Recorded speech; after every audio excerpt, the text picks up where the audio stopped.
Hey, what's going on everyone? I'm Shad. Thank you so much for tuning in. If this is your first time here, welcome. If you have not yet subscribed, please consider doing so. And if you like the content on your way out, hit that like button as well. Today we're going to take a look at a classic in the Reebok Answer DMX.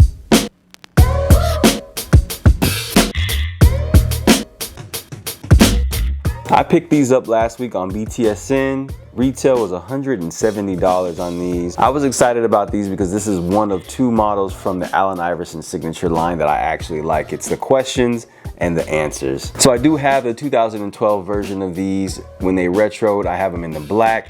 Now, one thing about them I will say right off the bat is that these do run about a half size large. So if you want to get these, consider going a half size down. I did pick these up in 11.5 instead of a usual 12 that I wear, and they fit great. So I'm gonna hit you guys with some of the details of this sneaker here. You've got on the upper this soft tumbled leather.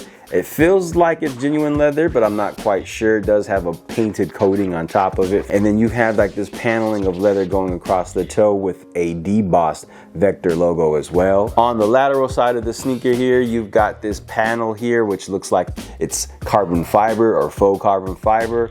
But then you have a white stitch vector logo, and then outlining you have this 3M piping. Now the outsole featured DMX technology, which I really liked from back in the day. It had this pod structure here, which looks a little bit different now than it used to.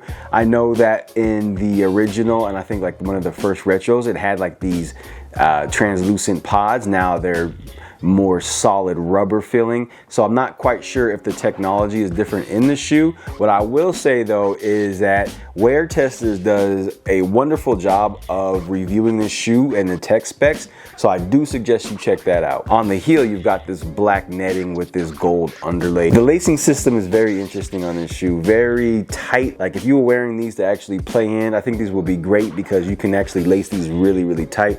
Of course, if you lace these tight, you reveal the vector logo here, but then when you open it up here on the tongue, you have this patent leather strip with Iverson stitched going down it, which is pretty decent. The font's a little funky, it's a little dated, but it still looks cool. You've got Reebok stitched on the top of the tongue with this mesh. Inside of the tongue, you've got a tag that actually reads the question has been answered. Allen Iverson, Rookie of the Year, 1996, 1997. And then it reads off some of his stats. You've got 23.5 points per game, 7.5 assists per game, and then 2.1 steals per game. If you guys don't know anything about Allen Iverson, you are living under a rock or you're not a basketball fan. Check out some of his highlights. AI was the truth for sure. Not too much going on with the shoe. If you've seen this shoe in the past, you know, nothing too different. On foot, these feel pretty decent. Again, I feel like these are more now for a lifestyle shoe, not necessarily for performance. So I don't know if you would want to play in these. Post a comment below. Let me know what you think of the Reebok Answer DMX. Do you like this version of the Allen Iversons, or do you like the questions more? Or do you like this colorway more than you like the black colorway? I think this colorway is really dope, but I will go for the black colorway almost every time. I'm happy to have these now because I have them in a decent size that I can fit and wear them unlaced.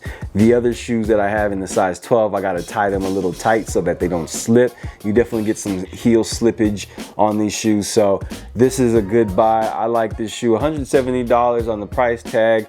You know, you're paying for nostalgia here, so you know, oftentimes don't mind. As far as the quality is concerned, these are decent. They're not the greatest, but you know, again, it is what it is. Share your thoughts. Let me know what you think.